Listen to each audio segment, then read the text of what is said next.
HMPV ಪತ್ತೆಯಾಗ್ತಾ ಇದ್ದಂತೆ ರಾಜ್ಯದಲ್ಲಿ alert ಆಗಿದ್ದಾರೆ. ಆರೋಗ್ಯ ಇಲಾಖೆ ಸಭೆಯನ್ನ ಕರೆದಿದ್ದಾರೆ ಸಿಎಂ ಸಿದ್ದರಾಮಯ್ಯ. ಇವತ್ತು ಸಂಜೆ 4 ಗಂಟೆಗೆ ಮಹತ್ವದ ಸಭೆಯನ್ನ ಕರೆದಿದ್ದಾರೆ ಸಿಎಂ ಸಿದ್ದರಾಮಯ್ಯ. ಎಚ್ಎಂಪಿವಿ ಬಗ್ಗೆ ಮಾಹಿತಿಯನ್ನ ಕೂಡ ಪಡೆಯೋರಿದ್ದಾರೆ. ಈಗ ಇರುವಂತಹ ಕೇಸಸ್ಗಳ ಮಾಹಿತಿಯನ್ನ ಕೂಡ ಪಡಿತಾರೆ.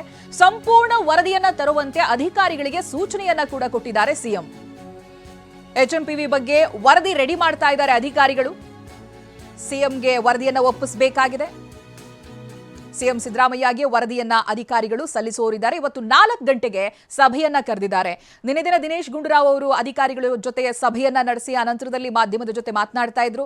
ಭಯ ಪಡಬೇಡಿ, ಆತಂಕ ಪಡಬೇಡಿ, ಆದ್ರೆ ಮುಂಜಾಗ್ರತಾ ಕ್ರಮವನ್ನ ಕೈಗೊಳ್ಳಬೇಕಾಗುತ್ತೆ.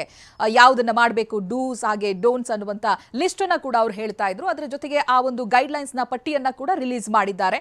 ಯಾವ ರೀತಿಯಾಗಿ ಮುಂಜಾಗ್ರತೆಯನ್ನ ವಹಿಸಬೇಕು ಅಂತ ಇವತ್ತಿನ ದಿನ ಸಿಎಂ ಸಿದ್ದರಾಮಯ್ಯ 4 ಗಂಟೆಗೆ ಸಭೆಯನ್ನ ಕರೆದಿದ್ದಾರೆ. ಅಧಿಕಾರಿಗಳ ಜೊತೆ ಸಭೆಯನ್ನ ನಡೆಸೋರಿದ್ದಾರೆ. ಜೊತೆಗೆ ವರದಿಯನ್ನ ಕೂಡ ತರಿಸಿಕೊಳ್ಳೋರಿದ್ದಾರೆ ಸಿಎಂ ಸಿದ್ದರಾಮಯ್ಯ. ಇದಕ್ಕಾಗಿ ಅಧಿಕಾರಿಗಳು ತಯಾರಿಯನ್ನ ನಡೆಸ್ತಾ ಇದ್ದಾರೆ. ಬೆಂಗಳೂರಿನಲ್ಲಿ 2 ಕೇಸ್ ಇದೆ, ನಮಗೆ ಗೊತ್ತಿರೋ ಹಾಗೆ.